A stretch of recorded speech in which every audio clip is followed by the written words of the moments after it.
If pressed, I might retitle Steven Soderbergh's 2002 science fiction film Solaris. I might call it Love in Space. The film follows George Clooney's butt cheeks on a mission to lounge on a variety of sharper image bed sets along the comparably attractive butt cheeks of Natasha McElhone. The lighting design in both their Earth and space condos is top drawer, and I found myself wondering if they pay heat and hot water.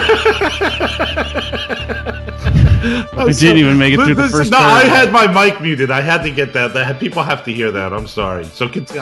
No. Clooney plays an Earth shrink named Chris Kelvin, sent to tend the apparently disintegrated psyches of 3 scientists working aboard a station orbiting planet Solaris, a liquid surface world believed sentient.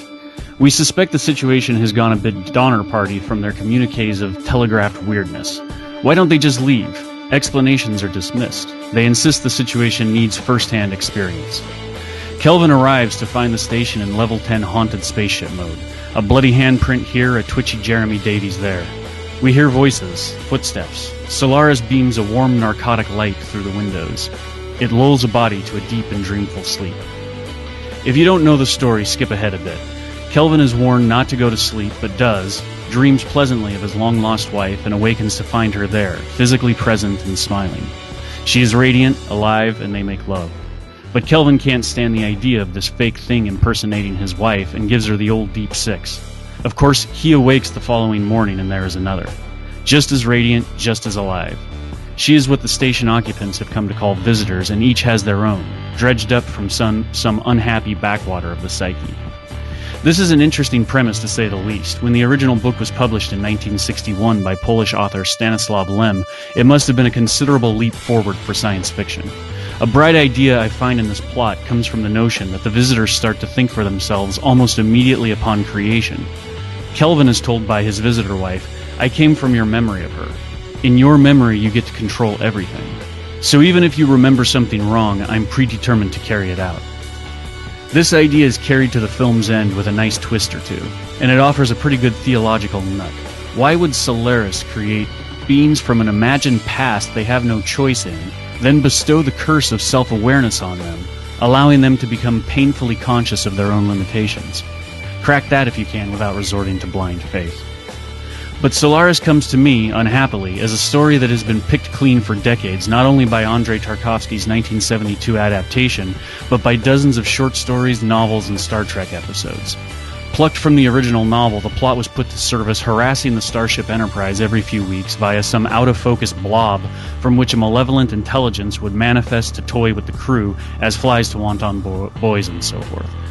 Said plot has devolved decade by decade, showing up as the evil dimension of 1997's Event Horizon, or the fantasy island force of TV's Lost. If I am left scratching my head, it's only to ask, why? What new soup can you make from these old chicken bones? It reminds me of Steven Spielberg's comment that H.G. Wells' War of the Worlds still had a fresh story to tell, despite having been cherry-picked for over a century. I disagree. The most Spielberg and company were able to do with their 2005 film is brush over it a thin glaze of post-9/11 angst, a phrase which, even at the time, was already worn thin. Still fresh and devilish is the much earlier 1936 Orson Welles radio broadcast, which recast the plot entirely as a real news show, making it perhaps the first and only found audio production. Soderbergh's approach to Solaris seems to stem from a preoccupation with pop psychology, guilt, and pharmaceuticals. Interest he's definitely shown in others of his films. As a sci-fi fan, I really do want to like this picture. It's handsome, meditative, and Cliff Martinez's score really is a thing of beauty. Science fiction, neatly paced and building on ideas and atmospheres, is a rare and welcome guest when it arrives. But Solaris is just so meh. Tarkovsky's version is the first of his films I watched, and I was amazed at the time. Having seen it more recently, and after watching his other films, I concluded it was one of his weaker efforts. But it at least had the virtue of mysteriousness. One feels more absolutely divorced from the familiar and trapped in some inhospitable alien air. In Soderbergh's version, by contrast, one is trapped on a holiday in a very nice space condo. I kept thinking the framed glass set design would make the wicked coolest cardio center. And I kept wondering why these characters had to traverse the galaxy to lay around in bed reminiscing. Couldn't it all be very well taken care of in a condo on Earth for a fraction of the budget? I can only conclude there's something in Stanislaw Lem's original novel, unread by me, that intrigues filmmakers intelligent as Soderbergh and Tarkovsky, and producer of the 2002 film James Cameron, but which is not translating properly to screen. A clue may lie in the somewhat cranky quote by Lem in regards to various film versions. He says, to my best knowledge, the book was not dedicated to erotic problems of people in outer space. I only wanted to create a vision of human encounter with something that certainly exists, in a mighty manner perhaps, but cannot be reduced to human concepts, ideas, or images. This is why the book was entitled Solaris and not Love in Outer Space. And I will say this. If you want to watch a Steven Soderbergh movie with and gaze at male butt cheeks, I would rather you watch Behind the Candelabra, which is a far superior movie. I'm gonna go with Magic Mike. There you go. Yeah, either one is fine. Yeah, either one is a better movie than Solaris, Billy. There's no doubt about that. So, oh, you did not like Solaris? No, I wasn't crazy about it, but what really angered me is that I was like, this is the biggest crime a film could commit, in my opinion, is to draw me in for 15, 20 minutes and give me something that I think is going to be absolutely extraordinary and then just go completely and entirely flat with everything that you just described, Bill. Oh, wow. And that right on. I thought I was going to get lambasted. No, I'm with you 100%. I think if whatever, I agree with everything that you said, like 100%. I can't believe like you and I are actually on the same page here. You know, it's a cutting room first. Yeah, very, very true. I was so disappointed in this, and I am so drawn in at the beginning. There's just that one scene real quick, like his cuts at the beginning are amazing. You know, how he's just moving from one scene to another, where you'll just see like Clooney walking, you know, in a city, in a rain-infested city street for like 5 seconds, and you hear the loudness of the city and the rain, and then boom, you're like in this other scene real quick, you know. And I'm just like, boy, I'm like sitting there watching this film, like, man, I am in for a ride tonight. And he gets to Solaris, and Jeremy Davies is doing his, you know, shaky Lost. His Jeremy thing. Davies. Yeah, he's got the, you know, the whole Lost thing going on, and I just was just bored to death after that, man. And it sucked because Martina's score here is probably my favorite out of the 3 films we're doing by far. Like, the music to this is unlike anything I've ever heard. I mean, I was mesmerized. I was captured. And Soderbergh, of all people, just falls flat on his face, in my opinion. I did not enjoy this viewing. Joe, you bringing this to the table here. I know you're a big Soderbergh fan. I mean, sure. Again, Soderbergh's, you know, I mean, listen, Steven, on the Cutting Room Movie podcast, the name Steven Soderbergh pops up just as much as, for better or for worse, as, you know, Quentin Tarantino and Lars von Trier and so many, Harmony Korine, Larry Clark, you know, like I said, for better or for worse. With Soderbergh, it's always for better, but I think tonight it's for worse, Joe. Yeah, it's probably not one of his better films. It's probably not his best film by far, you know. And I saw it in the movie theater once when it came out, and like I said, I was intrigued when I hear this soundtrack, so I did want to go back and take a look at it again. You know, I also wanted to look at the original Tarkovsky because I haven't seen that one since probably 1998 or something like that on VHS. So, but I just did not have the time to do it because that would have been interesting to me. I don't think it's as bad as you guys are kind of drawing it. Actually, I enjoyed it. It's a beautiful film. It's wonderfully edited. It's brilliantly shot. Obviously the soundtrack's great. It is a little bit underwhelming, a little bit a lot under. Yeah, no, I get that, and it's a very small piece, and I think that I get it. I get Soderbergh has at this point. I mean, it's 2002, and I think, you know, he has an obsession with science fiction, and if you watch all of his movies before Solaris, a few of them have a sci-fi feel to it. I've said this before. His 1995 film, The Underneath, with Peter Gallagher, has this amazing. Like, to me, The Underneath is a better science fiction movie than Solaris, and it's not a science fiction movie. Yeah. You know, Well, I think, what's funny is that I think probably what's responsible for that in large part is the scores that he uses. I think Cliff Martinez is always feels like another world. get Like, it. you know Sure. what I mean? And he uses this guy constantly, repeatedly. There's a pretty amazing sequence in this movie, the slightly hallucinogenic sequence where Clooney's in bed and he's not sure what he's seeing and stuff, and it's just a masterpiece of like that 1 minute or 1 minute and 30 seconds is like pure music and image. Yeah. It's just amazing. Yeah, but Refn, as we, and Only God Forgives, like he maintains this for 90 minutes. He maintains that for 90 minutes, and to me, with Soderbergh and Solaris, it's like those moments are few and far between.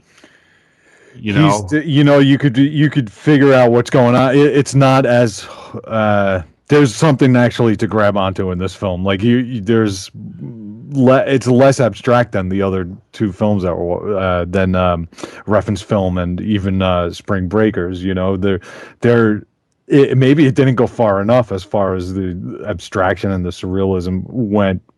And probably on purpose, what he was doing was probably trying to tell a more coherent story than Tarkovsky. Sure, because sure. That's a really opaque film from what I remember of it. Right, Billy? Have you seen it recently? Yeah, it's very Tarkovsky. He definitely takes it in his own sort of directions. I mean, I'm okay not comparing it to the Soderbergh and Tarkovsky. I just, seriously, with this plot, I've seen this. I can't tell you how many times. Like it's always an episode I know of that's TV and stuff. Yeah. So it's like, what do you bring to the table this time? Yeah, Are you going to push it to be a little bit more abstract? I'm interested. Show me what you got. Are you going to push the plot a little bit? Like I thought, okay, this is interesting. Like these characters, these visitors start to think for themselves, and there's a nice twist at the end of the movie that comes out of that idea. But can you push that further? Push it somewhere, do something more with it, Yeah. And it just doesn't. It sort of just repeats the formula without pushing it in a new direction. Well, let me ask you this, Billy. I mean, it's 2002 here with Solaris, and I'm just trying to rack my brain here. And I'll just generally ask you this because you're a huge science fiction fan. Has science fiction fallen a little bit, like maybe a little flat on its face, over the past 10, 15 years? Science fiction, as far as movies are concerned, has always fallen on its face. It's very rare that you get a good science fiction movie, which is why Kubrick wanted to create the quote proverbial good science fiction movie with 2001. Mm-hmm. Generally, it's just it goes for spectacle. You were going bazonkers for Gravity last year, right? It's Gravity. After watching Gravity, Gravity's been on HBO a lot, so I'll peek in, Billy, and it's just, it's not, he did go crazy for that movie. That's not a great No, it's not. And I acknowledged as much in my review. The difference for me was the experience. Like, that was almost like, Space Cowboy the Ride. Like if you saw that in the theater, was right, right? Yeah, if you saw it in 3D and IMAX, it's the same with Interstellar. I mean, I love the experience of watching Interstellar, but it's not a great movie. Right. In fact, the script is one of the worst things I've ever seen committed to film. So yeah, and those are perfect examples of why science fiction doesn't always work. And so when you see something that doesn't have exploding spaceships like Solaris, you kind of get your hopes up, and then it too turns out to be something of a disappointment. Right. I was just racking my brain the other day thinking about, I guess, because watching Solaris, you get into that. I love science fiction too, Billy. I mean, I'm probably not as passionate as you are, but it's something I really enjoy. And some of my favorite pieces of work are sci-fi related, without a doubt. And I had like a couple of days before this recording, I was just sitting around during the afternoon, and I had like an hour or two to kill, and I'm like, man, I'm really in the mood for a science fiction film, and I wanted to see something recent, like maybe in the past 10 years, and I just hit a dead end everywhere. I couldn't find anything. I didn't know where to turn. Yeah, and Guardians of the Galaxy. But what am I going to do with that? And I don't even think I'm to it because it's fucking amazing. That movie's awesome.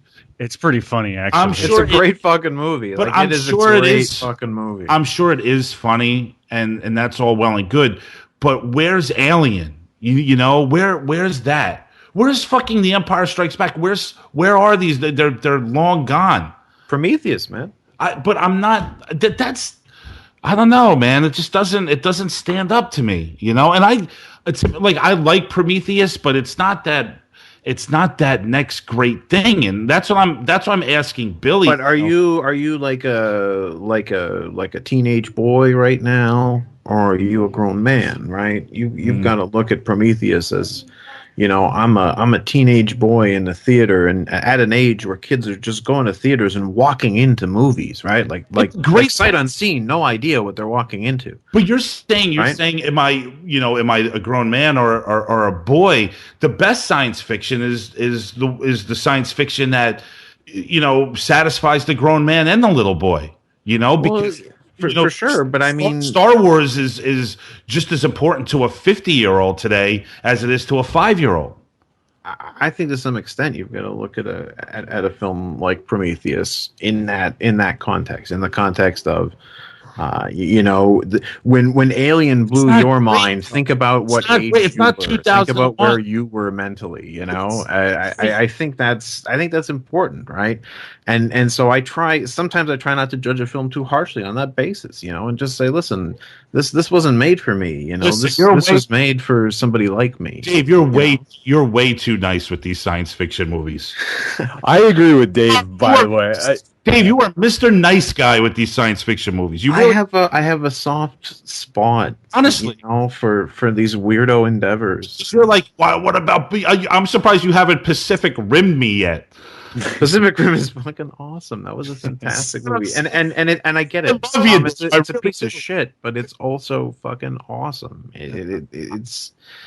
I haven't seen Pacific Rim, but I do agree with Dave here. I liked Prometheus. I remember doing that Alien show, and Billy and it's not great.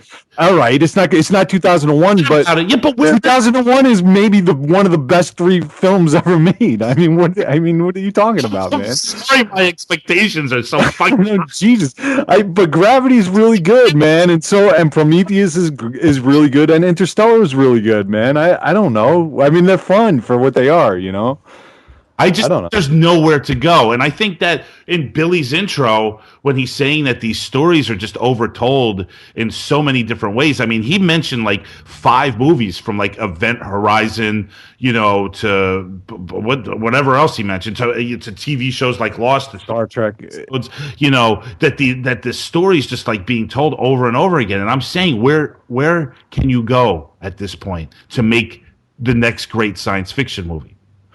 Because it's not out there.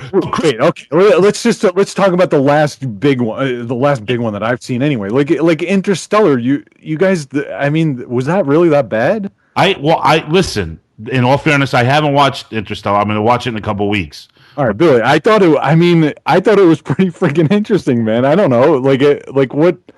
What was, I had a blast watching that film. I mean, I saw it in the theater again, so it was a thing. And then some of those ideas that he's got in there with the black hole, I thought that was, I don't know anything about the science of it or anything like that. Yeah. But I mean, I totally dig that the guy is like bending through time and space. They're pushing ideas there, man. I thought that was interesting, man. Well, since Tom hasn't seen it, I don't know how much to talk about it. Dave, have you seen it, Dave? I have not seen it. Okay, all right. I'm damn interested in seeing it, but I think all that stuff that you mentioned, you just picked the best parts of the movie, and anything that regards the human relationships is pretty awful, and it's just like shoehorned in there. That sucks, man. Yeah, but here's the thing. Look, I mean, I walked out of Interstellar with my eyebrows singed off. My ears were plastered to the back of my head. I mean, it was IMAX Super Deluxe, nuclear powered. The difference between all right, so. Hold on. I love it. Yeah, but wait, hold on. And I'm going to let you go, but just hold on one second. So the same thing is like a Superman, that last Superman, fucking terrible. Again, that movie just basically is there punching her in the face for 90 minutes or whatever it was. Yeah. But you definitely walk out of Interstellar feeling more fulfilled than the Superman film. Absolutely. And that's what, I keep coming back for Christopher Nolan because, even people who recognize the Hollywood machinery of just punching you in the face for 90 minutes walk in and out of an Interstellar and go, that's a real friggin' movie. Like, he's creating that movie with craft and care and a skill and an understanding of filmmaking that's different. He's just coming from a different perspective of what makes a film. A big part. So it's just like, even I just Cuarón wish with Gravity does that too. I understand. Well, Cuarón's a master. I mean, he's great. He's just doing something different than the usual science fiction movies, and that's why I applaud those movies. And why they also simultaneously disappoint me that they don't have better goddamn scripts, like, so it's like you put all this effort and craft and skill and passion into making this movie, and yet you insult me with trite emotional. Maybe it's just the climate of the times. Maybe no Hollywood studio is going to pony up, $100 million to make these movies unless you have some trivial love story in there, And I hate that shit. It's just so insulting to me. Yeah, okay, yeah. They're doing this balancing act. They're right. walking on this tightrope between commercial, a business and art, and you got to hand it to guys like Nolan and Cuarón, and for guys who are able to have their voice heard in the work that they're doing and still, finding their ways to the megaplexes. And if you want, and you follow that line, where tough act, Joe. That's a tough act. Of course, man. Of course it is. So here, if you take that here and you follow that thing where, what's great about films, one of the things that's great about films, and what Soderbergh actually says, the difference between cinema and, product, is that there's somebody's voice being heard, and what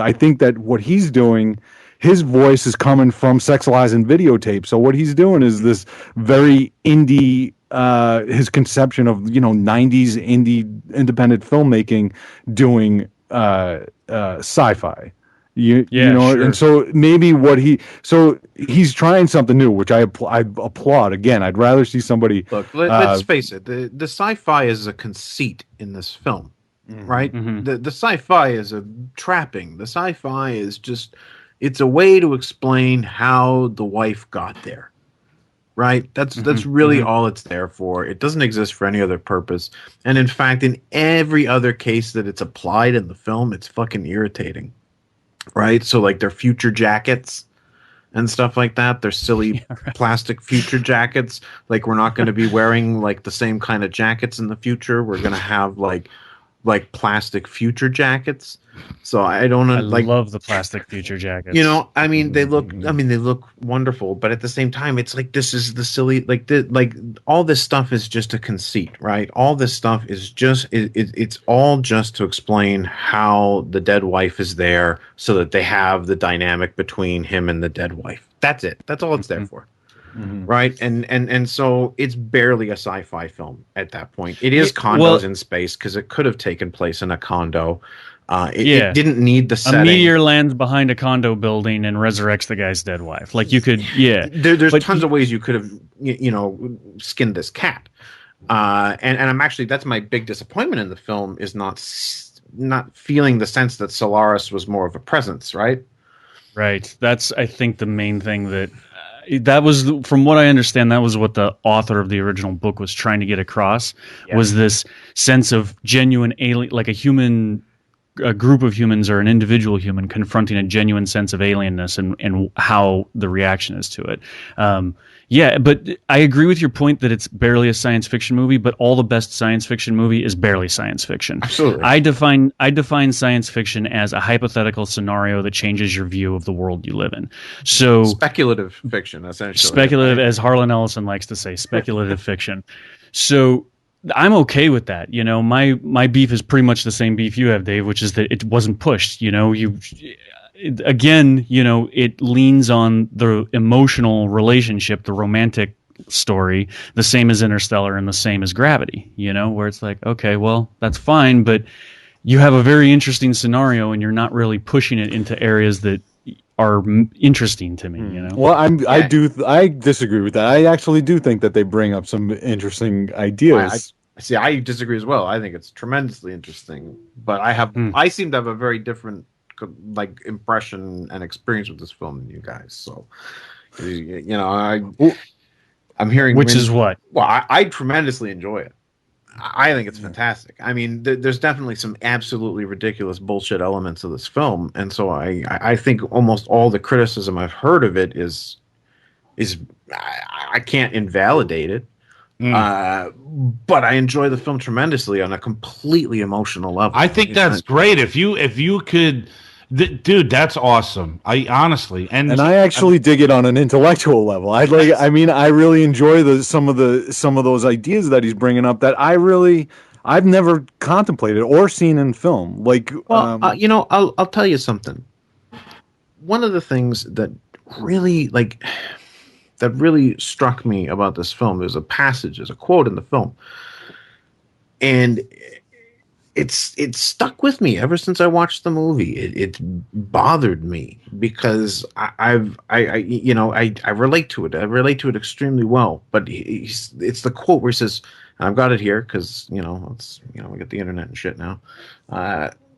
Earth, even the word sounded strange to me now, unfamiliar. How long had I been gone? How long had I been back? Did it matter? I tried to find the rhythm of the world where I used to live. I followed the current. I was silent, attentive. I made a conscious effort to smile, nod, stand, and perform the millions of gestures that constitute life on Earth. Too. I studied these gestures until they became reflexes again. But I was haunted by the idea that I remembered her wrong. That's somehow great. I was wrong about everything. That's devastating. Yeah, dude. Yes, exactly. That right there is devastating. I mean, talk about wow. And then, like, just past that, Dave, what they're getting at ultimately is something about being disconnected from pain and experience. And if you're disconnected, it's like finding a higher level of being than being human because you're disconnected from your experience. What does it mean to live disconnected from experience? And I'm like it is. I mean that bit right there justifies the rest of the film for me. Exactly. Me too, man. I'm me too. As understated as it is, to make that happen. Yeah, I'm good with I totally agree with good that, with. man. Because I'm gonna chew on that for the rest of my life. Yes, I agree with that, man. And that's a thought, like that's a nuanced and complex idea that I still can't get my head around. Like I can't fully get my head around like that. I was going to write a story once. What are you if you're like this woman, when she says it earlier, like in the lead up to that, she says it earlier, she's like, I remember it, but I don't have the sensation of having the experience. Exactly. That's a profound idea right there. To me, anyway. I mean, I don't know. I had conceived to make I was going to write a story at one point, because I wanted to get out there. I had a relationship with someone when I was younger, and it's been a thing that's constantly reflected on through the rest of my life. Constantly. And not something in like some kind of creepy, crazy, weirdo kind of way, but just something that I reflected on, and I think about. And the older I get and the more I reflect upon it, the more my perspective on it changes, and the more I think I take away from it, and the more I think I understand about myself by going back and reviewing. It's like you're creating a mirror of yourself, right? Because you're rearranging your memory of the experience. So you are only your memory. See, this is what the film was talking about. So what's interesting to me is that you get to a point, right, where you say, I love this person. But then you realize that who were you then? And who are you now? Do you really know this person anymore? Would this person really know you anymore? Would you really relate in the same way? Or would there be this gulf there between you? Who you'd have no way of knowing. Because your only understanding of that person is your memories of them. You're only seeing, at best, at best half of the story, right? You get none of that inner existence. You get only as much as they're willing to give you, right? Yeah, and again, you only understand your half, and that half is constantly being built upon and changed and modified to suit your needs. Needs that you don't even understand yourself. Absolutely. And so what you're doing is you're changing your perception of yourself, perceiving the experience, and so what you're doing is recreating yourself you're disconnecting yourself from who you are. I mean, from who you were when you were perceiving that, so you can perceive it in a different way that suits your needs better. Absolutely, it's a mind fuck, Joe. Yeah, it's a mind fuck. I mean, I know, and it's really like I wanted to write a story about it. And my story was going to be that this guy, his wife dies, and he's some kind of like fucking cyborg engineer, some dumbass Cylon, Battlestar Galactica kind of bullshit. Because none of that really mattered. It wasn't important. It was how you were going to get the woman alive again, right? Much like Solaris. Right. So and he creates this thing, and the thing realizes that, hey, I'm only this idealized version of me that you thought I was at one point, and I'm never going to be anything more than that, because I don't know the rest of it. I don't know how this person really felt. I only know how you feel they felt. And I have no idea how accurate any of that is. I have no idea what any of that really means. I have no idea how you've twisted that over the years. I have no idea what's happened to all that over the years, and so it calls into question your whole identity, right? I mean, what are you? Yeah. What are you then? Are you a real thing, or are you just this figment of an imagination? Yeah. And what are you chasing after? Are you chasing after a real thing, or are you chasing after this sort of illusory, idealized figment of your imagination? Am I alive or dead? We don't have to think like that anymore. I mean, it's beyond. It's like understanding yourself beyond basically human experience. Which I can't even fathom getting to. How can you? I mean, that a film as quiet as this film can get to that is just. I mean, it's remarkable. That's why I love it, Joe. Yeah, and I see. I didn't. And the funny thing is, when I was writing that story, I wasn't writing it. I was thinking about writing it. And at one point, I just kind of sat back and went, oh, wait, I just wrote Solaris.